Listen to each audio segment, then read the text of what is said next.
When LIV Golf stormed onto the scene, it wasn't just about disrupting the PGA Tour. It was about money, eye-watering, record-breaking money. Players weren't just cashing in, they were cashing out in ways no one could have imagined. Multi-million-dollar contracts didn't just buy loyalty. They bought supercars, mega mansions, private jets, and even whispered rumors of secret island retreats. And here's the shocking part. Some of these purchases are so outrageous, they've sparked controversy, backlash, and even speculation about what's really happening behind the scenes of golf's most polarizing league. So today, we're counting down the 10 most jaw-dropping, extravagant purchases made with LIV money, and trust me, the number one spot will leave you speechless.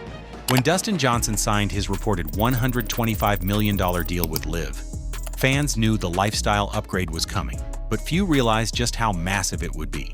Not long after inking his contract, Johnson and Paulina Gretzky upgraded to a jaw-dropping $14 million waterfront estate in Jupiter, Florida. This wasn't just a nice house. This was a golf kingdom disguised as a family home. Think private dock with space for a yacht, a 12-car garage for luxury toys, and custom practice facilities so Johnson could sharpen his game without ever leaving the property. Inside, glass walls overlooking the ocean, a chef's kitchen bigger than most apartments, and an entertainment wing designed for hosting celebrities and teammates alike. But what really drew attention wasn't the property itself. It was the way it became part of the brand. Paulina Gretzky frequently posted glimpses of their lavish new lifestyle on Instagram, turning the home into a showcase for what LIV money could buy. To supporters, it was the ultimate flex. To critics, it was proof that players weren't chasing competition anymore. They were chasing luxury. And while Johnson settled into his new palace, another LIV star wasn't building his fortune with real estate at all. He was doubling down in a very different way. If Dustin Johnson poured his fortune into real estate, Phil Mickelson's spending told a very different story. For years, Mickelson's love of high-stakes gambling was one of golf's worst-kept secrets. Reports suggested he had racked up over $40 million in gambling losses before LIV ever came knocking. So when his rumored $200 million LIV contract landed, the whispers started immediately. Had Phil just been bailed out by Saudi cash? Insiders claimed a big chunk of that signing bonus went not into mansions or jets, but straight towards settling debts. Others say he dove right back into the action, pouring money into Vegas casinos, high-limit poker tables, and even betting on other sports. It didn't take long for critics to pounce. To them, Mickelson wasn't a legend cashing in. He was a cautionary tale, a superstar whose career had shifted from fairways to felt tables. Supporters, meanwhile, argued that he'd earned the right to spend however he wanted after decades on tour. But love him or hate him, Phil's spending habits became a symbol of what LIV's money represented: risk, excess, and controversy. And while Phil was playing cards under the Vegas lights, another LIV champion was stacking his winnings in the form of raw horsepower. Brooks Koepka didn't waste much time showing off what his LIV payday could buy. After banking a deal rumored to be worth over $100 million, Koepka turned his attention to horsepower, and not the kind found on the course. Reports say Koepka's garage expanded into a playground for gearheads, with limited edition Lamborghinis, Ferraris, and even whispers of a Bugatti joining his lineup. Collectors estimate his fleet could be worth somewhere between $5 and $7 million, a staggering sum for someone whose career, just a few years earlier, was defined by grit and grind rather than glamour. The supercars weren't just about luxury. They became part of his image as one of LIV's fiercest competitors. Loud, flashy, unapologetic. But not everyone was impressed. Critics slammed Koepka for selling out to finance a lifestyle of toys and excess, while PGA loyalists painted his garage as a symbol of what the traditional game had lost. Still, to LIV fans, Koepka's collection looked like proof that the league's players weren't just winning tournaments, they were winning life. And if Brooks was flexing on the roads, Bryson DeChambeau was already taking his game to the skies. For Bryson DeChambeau, the LIV deal wasn't just about freedom from the PGA Tour. It was about freedom in the skies. After signing his massive contract, insiders revealed that Bryson gained fractional ownership in a private jet, with some reports linking him to a Gulfstream or Bombardier worth tens of millions. This wasn't a vanity purchase. For Bryson, it was all about speed and control. The jet meant skipping commercial lines, flying straight to LIV events, and bouncing between appearances, endorsements, and even international tournaments without missing a beat. It fit perfectly with his scientist of golf persona, calculated, efficient, and engineered for maximum advantage. But of course, not everyone saw it that way.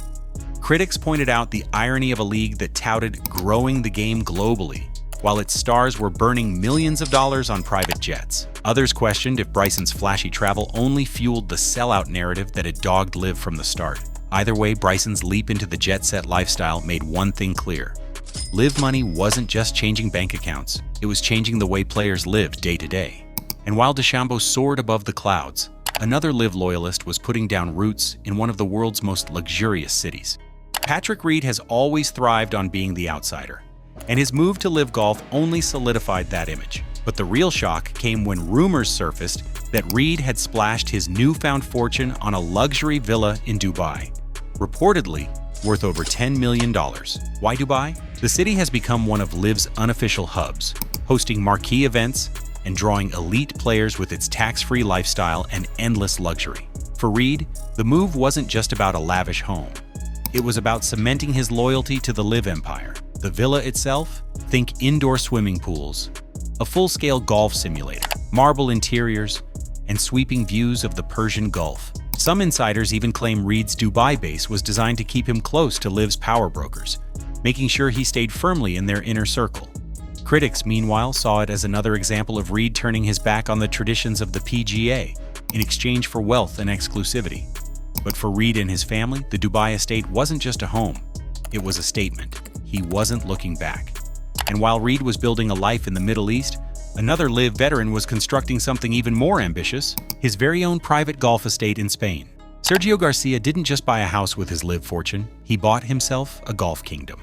After signing on with LIV, reports began swirling that Garcia had invested more than $15 million into land in Spain, where he's developing his very own private golf estate. This wasn't just a retirement home.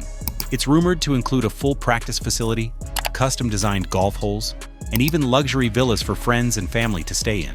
Essentially, Garcia has created a personal playground where he can live, practice, and host private tournaments on his own terms. For many fans, it symbolized the ultimate flex, turning LIV money into a legacy project that outlasts his competitive years. But critics saw something darker, that Garcia, once a Ryder Cup hero, had gone all in on building a gated paradise, instead of contributing to the growth of the sport outside his own bubble. Still, there's no denying the scale. What started as a simple property purchase has turned into a sprawling retreat that could rival some professional venues. And if Garcia's project seemed over the top, just wait until you hear how Jon Rahm used his record-breaking deal to carve out a Basque empire of his own. When Jon Rahm shocked the golf world by signing with LIV in a deal reportedly worth $500 million, everyone asked the same question. What do you even do with that kind of money? The answer, at least in part, lies in Spain. Rahm is said to have expanded his footprint back home in the Basque country, purchasing a sprawling estate complete with vineyards, private golf holes, and luxury villas for family and close friends. It's more than just a home, it's a compound, a personal retreat where Rahm can blend his heritage with his newfound wealth. Insiders claim the estate has become something of a symbol among LIV players, proof that the contracts aren't just numbers on paper, but tools for building generational wealth and legacy. Supporters admire Rahm for staying tied to his roots, while critics argue it's another example of LIV money reshaping golf into a sport of kings and castles. Either way, Rahm's Basque retreat adds another layer of intrigue to his controversial jump. Not only did he walk away from the PGA for money, he's now using that money to create a fortress of luxury in his homeland. But while Rahm's purchase stayed grounded in tradition, some LIV figures took extravagance to the water, in the form of yachts worth more than most PGA purses combined. If LIV money built mansions and estates on land, it also fueled floating palaces on the sea. Several LIV team owners and star players were rumored to have invested in mega yachts, some valued anywhere from $30 million to over $100 million.